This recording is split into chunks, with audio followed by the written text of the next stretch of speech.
Spinozism is the monist philosophical system of Baruch Spinoza, which defines God as a singular self-subsistent substance, with both matter and thought being attributes of such. In a letter to Henry Oldenburg Spinoza wrote, "As to the view of certain people that I identify God with nature, they are quite mistaken. For Spinoza, our universe is a mode under two attributes of thought and extension. God has infinitely many other attributes which are not present in our world." According to German philosopher Karl Jaspers, when Spinoza wrote Deus sive natura, Spinoza meant God was natura naturans, not natura naturator. That is, a dynamic nature in action, growing and changing, not a passive or static thing. Jaspers believed that Spinoza, in his philosophical system, did not mean to say that God and nature are interchangeable terms, but rather that God's transcendence was attested by his infinitely many attributes, and that two attributes known by humans, namely thought and extension, signified God's immanence. Even God under the attributes of thought and extension cannot be identified strictly with our world. That world is of course divisible, it has parts.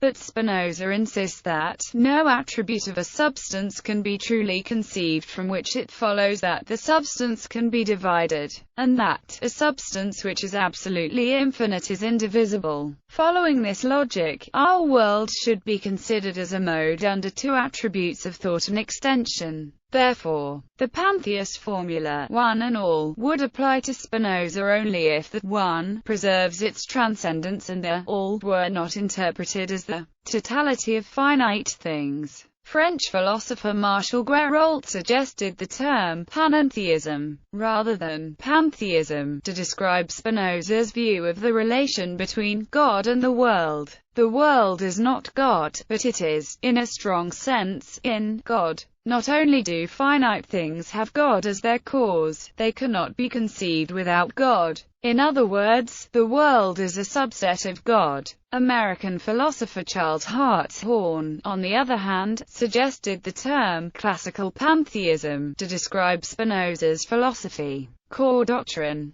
In Spinozism, the concept of a personal relationship with God comes from the position that one is a part of an infinite interdependent organism. Spinoza argued that everything is a derivative of God, interconnected with all of existence. Although humans only experience thought and extension, what happens to one aspect of existence will still affect others. Thus, Spinozism teaches a form of determinism and ecology and supports this as a basis for morality. Additionally, a core doctrine of Spinozism is that the universe is essentially deterministic. All that happens or will happen could not have unfolded in any other way. It has been said that Spinozism is similar to the Hindu doctrines of Samkhya and Yoga. Though within the various existing Hindu traditions there exist many traditions which astonishingly had such similar doctrines from ages, out of which most similar and well-known are the Kashmiri Shaivism and Nath tradition. Apart from already existing Samkhya and Yoga, Spinoza claimed that the third kind of knowledge, intuition, is the highest kind attainable. More specifically, he defined this as the ability for the human intellect to intuit knowledge based upon its accumulated understanding of the world around them. Spinoza's metaphysics consists of one thing, substance, and its modifications.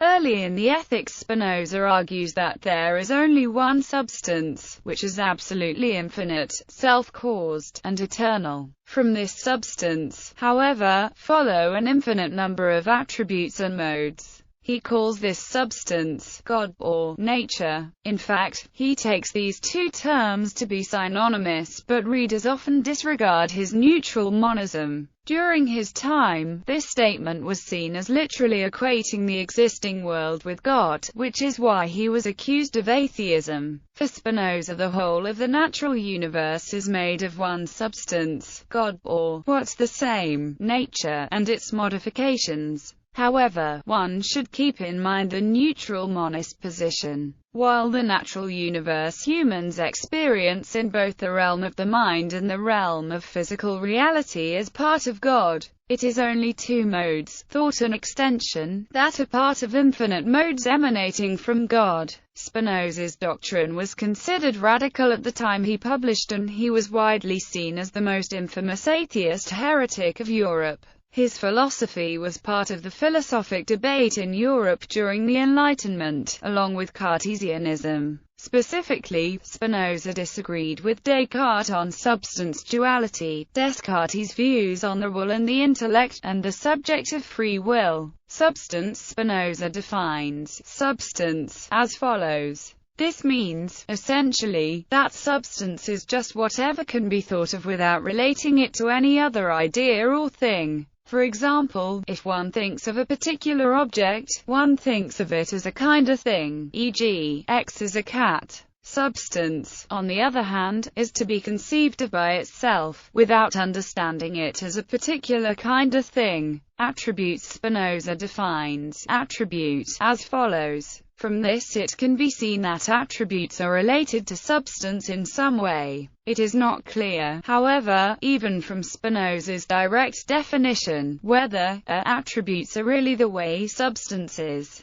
or B. attributes are simply ways to understand substance, but not necessarily the ways it really is. Spinoza thinks that there are an infinite number of attributes, but there are two attributes for which Spinoza thinks we can have knowledge, namely, thought and extension. Thought. The attribute of thought is how substance can be understood to be composed of thoughts, i.e., thinking things. When we understand a particular thing in the universe through the attribute of thought, we are understanding the mode as an idea of something. Extension. The attribute of extension is how substance can be understood to be physically extended in space. Particular things which have breadth and depth are what is meant by extended. It follows from this that if substance and God are identical, in Spinoza's view, and contrary to the traditional conception, God has extension as one of his attributes. Modes. Modes are particular modifications of substance, i.e., particular things in the world. Spinoza gives the following definition. Substance. Monism. The argument for there only being one substance in the universe occurs in the first 14 propositions of the Ethics. The following proposition expresses Spinoza's commitment to substance monism. Spinoza takes this proposition to follow directly from everything he says prior to it.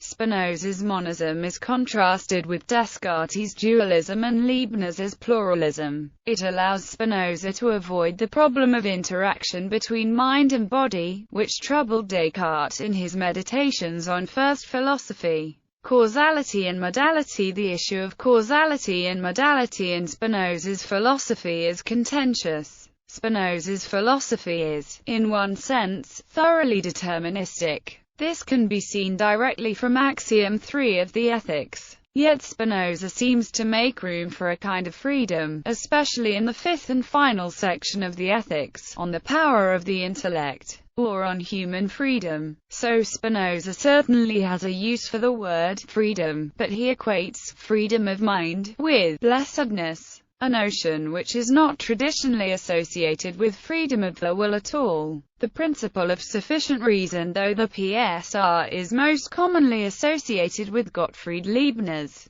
it is arguably found in its strongest form in Spinoza's philosophy. Within the context of Spinoza's philosophical system, the PSR can be understood to unify causation and explanation. What this means is that for Spinoza, questions regarding the reason why a given phenomenon is the way it is are always answerable, and are always answerable in terms of the relevant cause. This constitutes a rejection of teleological, or final causation, except possibly in a more restricted sense for human beings. Given this, Spinoza's views regarding causality and modality begin to make much more sense. Parallelism. Spinoza's philosophy contains as a key proposition the notion that mental and physical phenomena occur in parallel, but without causal interaction between them. He expresses this proposition as follows. His proof of this proposition is that The reason Spinoza thinks the parallelism follows from this axiom is that since the idea we have of each thing requires knowledge of its cause, and this cause must be understood under the same attribute.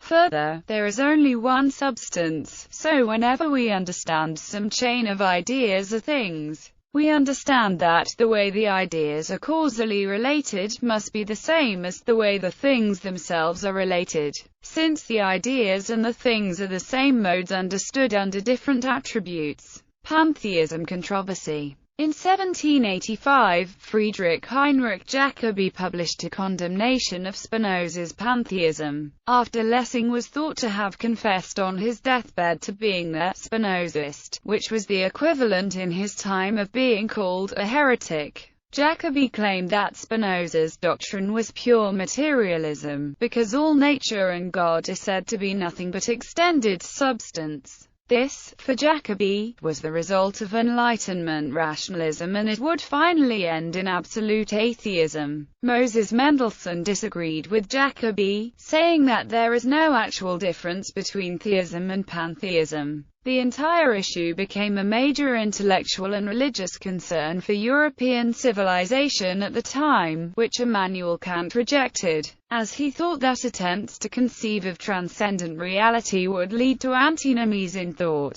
The attraction of Spinoza's philosophy to late 18th-century Europeans was that it provided an alternative to materialism, atheism, and deism. Three of Spinoza's ideas strongly appealed to them: the unity of all that exists, the regularity of all that happens, and the identity of spirit and nature. Spinoza's God or nature, Deus sive natura, provided a living, natural God, in contrast to the Newtonian mechanical first cause, or the dead mechanism of the French man-machine, Coleridge and Shelley saw in Spinoza's philosophy a religion of nature and called him the God-intoxicated man. Spinoza inspired the poet Shelley to write his essay, The Necessity of Atheism. Spinoza was considered to be an atheist because he used the word God, Deus, to signify a concept that was different from that of traditional Judeo-Christian monotheism. Spinoza expressly denies personality and consciousness to God. He has neither intelligence, feeling, nor will. He does not act according to purpose, but everything follows necessarily from his nature, according to law. Thus, Spinoza's cool, indifferent God differs from the concept of an anthropomorphic, fatherly God who cares about humanity.